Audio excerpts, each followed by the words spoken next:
Buenas noches, soy Macario Lozano y este es su programa Jornal 2030. Violeta, buenas noches. ¿Qué tal, Macario? Buenas noches. Descansada después de una semana de vacaciones merecidas, ¿no? Gracias. Hace unos 30 años la clase política gobernante del Estado de México, en un desplante por demás arrogante, soberbio y hasta prepotente, señalaba que al Estado de México nada más les faltaba costa, un puerto, pues para convertirse en una de las primeras potencias mundiales.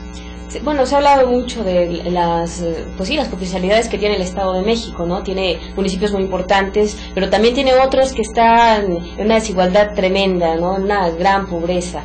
Y precisamente por esto queremos preguntar hoy cómo está el Estado de México, rico o pobre. Vamos a ver qué nos comentaron las personas a las que queremos entrevistar. Se ha ido rezagando la entidad.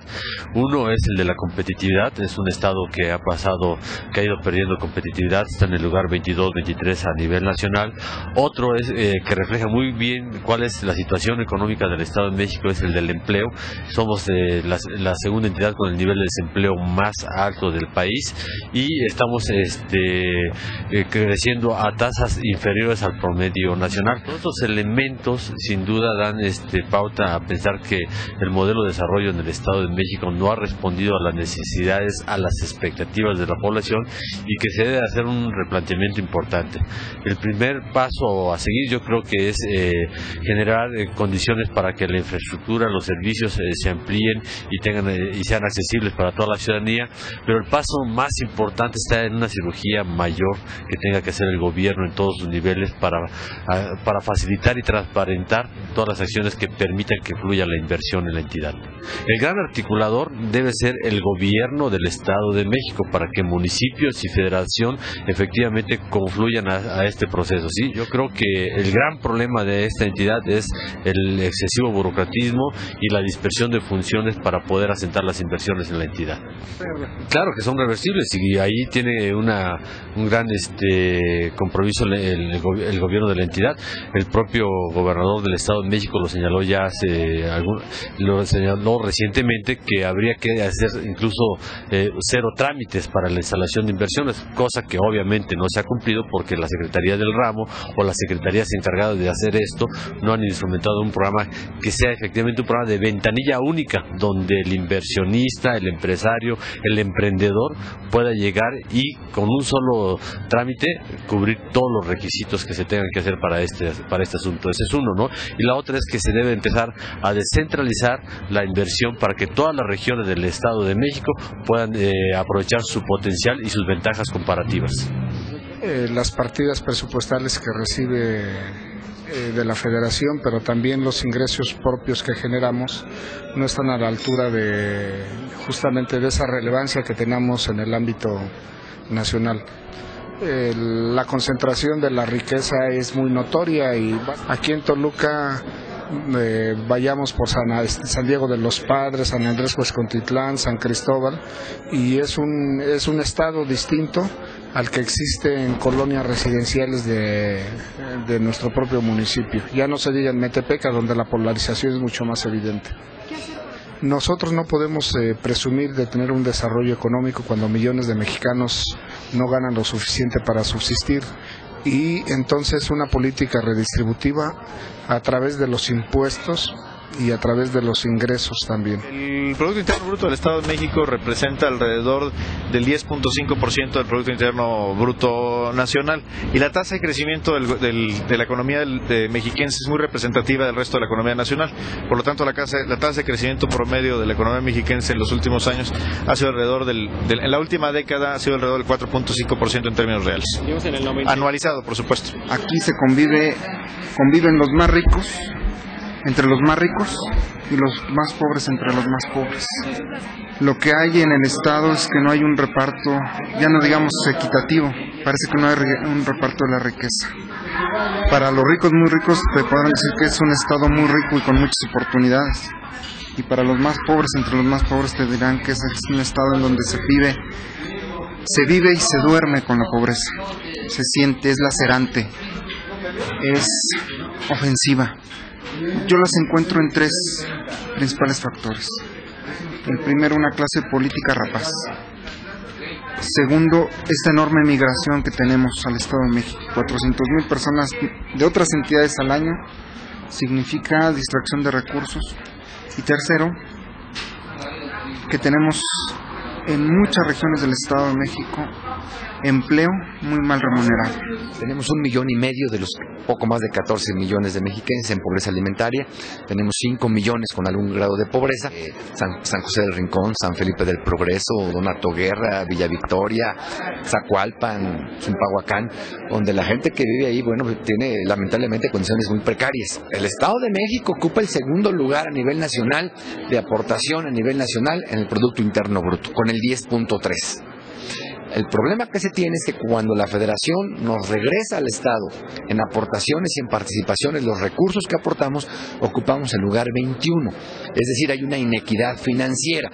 Lo que nosotros aportamos no llega en la misma proporción en lo que se nos devuelve. Lo que pasa es que la pobreza es un problema multidimensional, que no podemos decir que con tanto dinero vamos a sacar a la gente de la pobreza.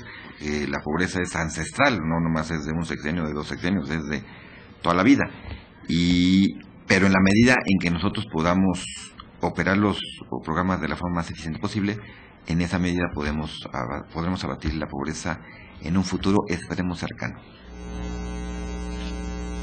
Es indiscutible que el Estado de México tiene un gran potencial para desarrollarse más de lo que es, en primer lugar, su cercanía con el mercado más grande del país, incluso quizás el segundo mercado más grande del mundo, como es la zona conurbada con 20 millones de habitantes. También su planta industrial es importante, pero hay otros factores también que militan en contra y que colocan en estos momentos al Estado de México en una situación desventajosa en el contexto nacional, ¿no? Sí, hay ayuntamientos que han tenido un gran crecimiento vertiginoso y hay en cambio otros que se han mantenido. Basta ver el sur de la entidad, ha habido muchas denuncias incluso de la gente de allá, de que ahí no llega el progreso, de que ahí no han llegado inversiones y que ellos siguen igual que hace 20, 30 años. Hay un dato que proporcionó un funcionario del gobierno que es preocupante, es grave, es incluso pues dramático. Es el hecho de que hay 5 millones de pobres, pero todavía hay 1,5 millones, o sea 1.500.000 mexiquenses que tienen problemas de ingresos para comprar lo que necesitan para nutrirse adecuadamente. 1,5 millones de personas, muchos estados de la República no los tienen y aquí son los que no tienen dinero para comer. Sí, además no se puede generalizar, lo peor de todo es que esta pobreza no está en un lugar lejano donde nadie la ve, la podemos encontrar en la capital mexiquense, por ejemplo, tal como se mencionaba, Toluca, Metepec. Huixquilucan es un ejemplo evidente de esa desigualdad y ese contraste de riqueza, pobreza. No es lo mismo el pueblo como tal que la zona que se ha desarrollado y que, bueno, ellos a lo mejor piensan que son de otro lugar, ¿no? Sí, tiene por ejemplo razón también el dirigente del PRD en el sentido de que el Estado de México tiene muchos problemas por la gran población de fuera que concentra y además su alta densidad demográfica. En el país el promedio de habitantes por kilómetro cuadrado es de 52 personas, aquí es de 650, es decir, 13 veces más que la media nacional. Obviamente esta gran concentración poblacional tiene repercusiones negativas, tiene potencial también, pero por otro lado también exige de inmediato de entrada, por ejemplo, servicios, ¿no? Sí, riqueza y pobreza son palabras que se pueden utilizar de diferentes formas. Efectivamente, el Estado de México es una entidad rica, porque tiene muchos recursos, porque tiene muchas cuestiones que se podrían aprovechar positivamente. Pero lamentablemente también es pobre porque no se puede hablar de que la mayoría de la gente esté bien si hay todavía 5 millones de personas que estén en condiciones de pobreza. Un aspecto, un factor importantísimo que explica la pobreza es la baja productividad que tenemos los mexiquenses, contrariamente a lo que se piensa.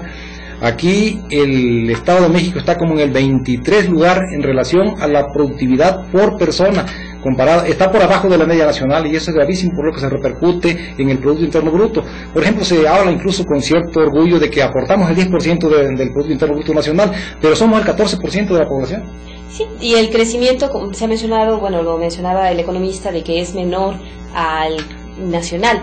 Esto, bueno, también es problemático. Las autoridades tienen que hacer algo para atraer inversiones, y hablo de las autoridades de los 3 ámbitos de gobierno, evidentemente, pero lo lamentable también es que esto se centraliza. Muchas veces sí llegan nuevas inversiones, estos se ufanan mucho, pero siempre es a las zonas urbanas. Incluso tiene razón cuando hablas de los 3 niveles de gobierno. Yo diría que la responsabilidad mayor del atraso de aquí es del gobierno federal, porque no ha podido detonar el crecimiento y el desarrollo económico en otros estados, que la población por la pobreza huye de sus lugares, se viene para acá y aquí concentran todas las necesidades que hay que satisfacer, ¿no? Sí, efectivamente, y también lamentablemente la corrupción, como mencionaba el dirigente del PRD. Nosotros no podemos olvidar que, bueno, hace muchos años, si aún todavía se acusa que hay abusos, que hay robos en los ayuntamientos, ¿no?, por ser el gobierno más cercano, pues hace años era más evidente, y también, digo, en otros ámbitos se daba, y lamentablemente sí es verdad que muchos políticos se han enriquecido, y el pueblo sigue en la pobreza, y sale el alcalde y tiene una gran casa, ¿no?, y negocios y demás. En términos generales tenemos un estado pobre, pero además de pobre, muy inequitativo en la distribución de la riqueza, como tú lo señalabas, los grandes contrastes, y creo que eso no es saludable en ninguna parte del mundo, ¿no? Sí, y lamentablemente políticos agresivos, ¿no? Claro. Bueno, pues no podemos esperar que esta situación cambie, pero nosotros pues vamos a seguir atentos a este tema, porque muchas veces cuando se habla de que se disminuye la pobreza, pues parece que son solamente cifras y la gente no lo siente realmente. Vamos a un corte y volvemos.